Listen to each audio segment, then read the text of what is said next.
Coach Philip here with a recap of Temecula Valley Summer Competition in 2026. So as I mentioned, I became the first or the oldest person to solve a 6x6 cube in under 2 minutes. I've been practicing 6x6 pretty seriously for the last couple months. From the cubicle in May, special edition one, magnets on the corners. Anyway, I've been doing mainly 7x7, but I think it's transferred over to 6x6. Been doing 5x5, and these kind of all bleed over. But all this to say that I don't think I really ever touched it about 60 days ago, and I got my first sub 2. This is important because I feel like I have a lot of room for progress, and I think I can get under 130.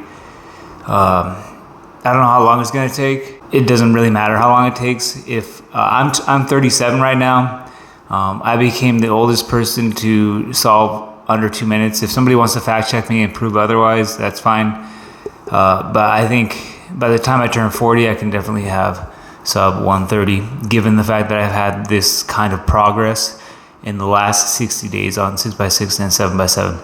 If you look at my results from Western Championships, that's when I first started trying to do Yao on 6x6. It was like 230 something, 239 average. I went from a 239 mean to a 207 with a sub 2 single in like 60 days. So we will see what kind of progress I make on big cubes.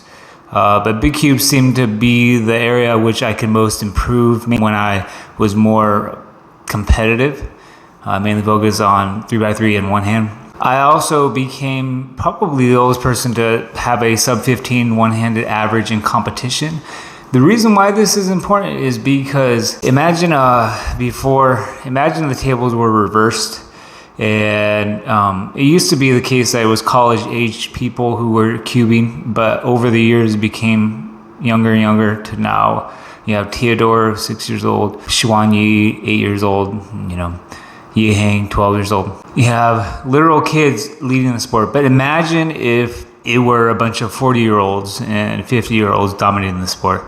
If you had a 8-year-old come in and get a sub 10 average, let's say that 40 and 50-year-olds were getting 5 seconds, 4 seconds on average.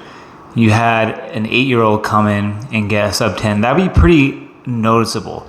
So the fact that as an older cuber, I'm still able to do really good times, and I'm actually progressing and I'm getting faster than what I used to be, I think that's kind of an example to show people that, really the mindset that you have about you aging or you not being the right kind of person to do this, or I'm not going to be as good as I once was. That's all the negative things you tell yourself. And if you reframe your mindset, if you tell yourself I'm not as talented as everybody else, you're going to start to believe that and it becomes your reality. But if you tell yourself I'm pretty talented at this, I think I can do this, then it becomes a matter of you putting in the work and doing it.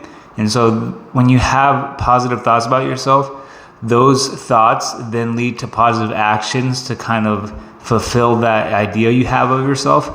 So if I believe I'm pretty talented and I'm good at this, I'm going to keep working hard to fulfill that, and it kind of feeds on itself. So then it becomes a reality, and then you get a really good time in competition, right?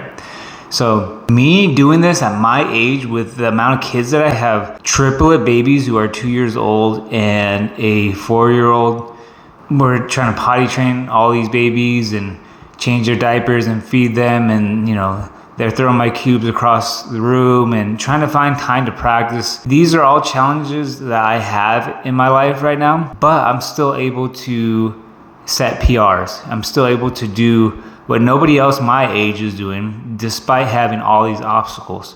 So in cubing, there is a deficit of stories. It usually is the case that you have some young prodigy and all they do is cube and they're really fast. Well, I have a story. I had a story before I had kids. I came from an Indian reservation in Southern California, one of the Indian reservations in California. I became the first person in my family to go to college. I went to UCSD, set up the first UCSD Rubik's Cube competition.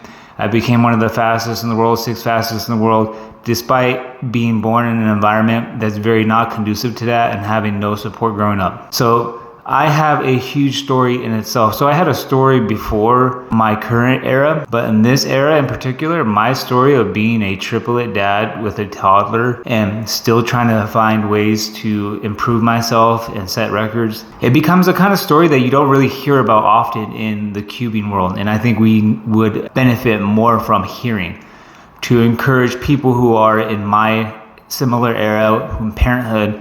Maybe they tell themselves, I can never do that, or I can't do that again, or that was, whatever reasons they want to tell themselves. The more examples we get of people doing things in our same kind of lifestyle, maybe I can do it too.